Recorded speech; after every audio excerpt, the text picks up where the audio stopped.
ప్రతినిత్యం రైతుకు ఆదాయాన్నిచ్చేవి నిత్యావసరాలైన కూరగాయలు. ఖరీఫ్ సీజన్ ప్రారంభమైన వేళ కూరగాయల సాగుకు సన్నద్ధమవుతున్నారు రైతులు. సాధారణంగా కూరగాయ నార్లను రైతులు చదును మల్లలో పోయటం పరిపాటి. ఇలా నారును పెంచడం వల్ల అధిక వర్షాలకు నారు మునిగిపోయి కుళ్ళు తెగుళ్లతో పాడయ్యే ప్రమాదం ఉంటుంది. అలా కాక నారును ఎత్తుమళ్ల విధానంలో పెంచితే నారుకుళ్ళు సమస్యలు తగ్గుతాయి.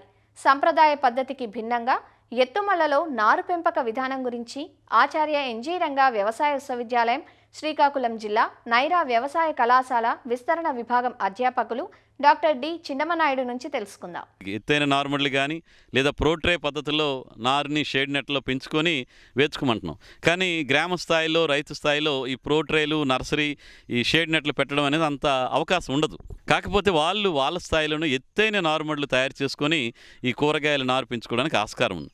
దీనివల్ల చాలా లాభాలు. ఒకటి, నారు ఆరోగ్యంగా పెరుగుతుంది. వర్షాకాలంలో వర్షాలు ఎక్కువ పడినా కానీ నీరు నిలవకుండా ఉంటుంది. కాబట్టి ఇలాగ ఎత్తైన నారుమడిలో నారు పెంపకానికి రైతులు ప్రయత్నం చేయాలి. ఇది పద్ధతి ఏంటంటే, మనం ఎక్కడైతే నారుమడి వేస్తామో సారవంతమైనటువంటి నేల ఉండే దగ్గర ఇసుక గరప నేలల్లో కనుక ఈ నారుమడిని పెంచుకుంటే ఆరోగ్యంగా పెరుగుతుంది. దీనికి చేయాల్సిందల్లా మనం ఎంత విస్తీర్ణంలో నారుమడి వేయాలనుకుంటున్నామో ఆ ప్రాంతాన్ని బెడ్స్ రూపంలో ఎత్తైన నారుమడిగా తయారు చేయాలి. దానికి ఏంటంటే, బెడ్లు తయారు చేసే ప్రాంతాన్ని వేసవిలో 1, 2 సార్లు 3 సార్లు బాగా కలిగి దున్నేస్తారు. తర్వాత మడి ఎత్తుగా రావడానికి సింపుల్ ఏంటంటే, 1 మీటర్ వెడల్పులో నాగలతో దున్నేయటం కానీ లేదంటే పారలతో కాలువలు చేస్తారు. ఆ కాలువలు చేసి ఆ మట్టి అంతటిని కూడా లోపల వైపు ఉన్నటువంటి ఏ ప్రాంతాన్ని అయితే మనం ఎత్తు చేయాలనుకుంటున్నాం ఆ ప్రాంతం వైపు మట్టేస్తారు. దీనివల్ల చుట్టూ కాలువ వచ్చేస్తుంది. నారుమడి ప్రాంతం మాత్రం ఎత్తుగా కనిపిస్తుంది. అలా తయారు చేసుకున్న ప్రాంతాన్ని మళ్ళీ వీలైతే సేంద్రియ ఎరువు కానీ వర్మి కంపోస్ట్ వేసి బాగా కలిగిపెట్టి, అంటే బెడ్డలు ఏమీ లేకుండా నున్నని బాగా దుక్కి బాగా వచ్చేటట్టు మనం తయారు చేసుకుంటాం. ఇలా చేసి చదును చేస్తాం. 10 సెంటీమీటర్ల దూరానికి 1 అంగుళం లోతు కాలు వచ్చే విధంగా చిన్న కట్టెతో కానీ లేకపోతే ఏదైనా పరికరంతో మనం ప్రతి 10 సెంటీమీటర్లకి అంగుళం లోతు కాలు వచ్చే విధంగా గీతలు గీసుకోవాలి. తర్వాత మనం ఎంపిక చేసుకున్న విత్తనాలని ఈ పురుగు మందులతో కానీ తెగులు మందులతో కానీ లేదంటే జీవశిలీంద్ర నాశనంతో విత్తన శుద్ధి చేసుకొని ఆ విత్తనానికి మళ్ళీ ఒక 50% వరకు మెత్తని ఇసుక కానీ లేకపోతే మెత్తని మట్టిని కానీ కలిపి మనం చేసుకున్న కాలువల్లో పల్చగా విత్తనాలు పడేటట్టు వేసుకోవాలి. అలా విత్తనాలు వేసిన తర్వాత దానిపైన మెత్తని మట్టిని కానీ మెత్తని ఇసుక కానీ లేదా వర్మి కంపోస్ట్ వేసి చదును చేసేయాలి. అలా విత్తనాలు వేసిన తర్వాత దాని మీద వరిగడ్డి కానీ లేదంటే ఈ మొక్కజొన్న చొప్ప కానీ ఏదైనా పైన ఒక పల్చటి పొరలాగా మల్చింగ్లా కప్పేస్తాం.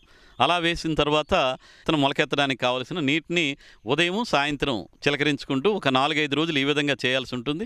తర్వాత అప్పటికి 4వ రోజుకి విత్తనం మొలకెత్తేస్తుంది. అదేవిధంగా మనం ఖరీఫ్లో వేసిన నారు కాబట్టి అధిక వర్షాలు కూడా పడుతుంటాయి అప్పుడప్పుడు. దీనికోసం ఏం చేయాలంటే, మనం నారుకుళ్ళు తెగులు రాకుండా ఉండడానికి కాపర్ ఆక్సిక్లోరైడ్ అనేటువంటి మందుని 3 గ్రాములు 1 లీటర్ నీటికి కలిపి ఈ ఎక్కడైతే నారుమడిలు వేసామో దాన్ని రోజు క్యాన్ సహాయంతో ఈ వేర్లు అంటే మొక్కల తాలూకా కాండము వేర్లు మొక్క బాగా తడిచే విధంగా ఈ కాపర్ ఆక్సిక్లోరైడ్ ద్రావణాన్ని మనం కనుక డ్రెంచింగ్ అంటాం, నీరు పోస్తే అక్కడ శిలీంద్ర తెగుళ్ళు అన్నీ కూడా చాలా వరకు తగ్గిపోతాయి.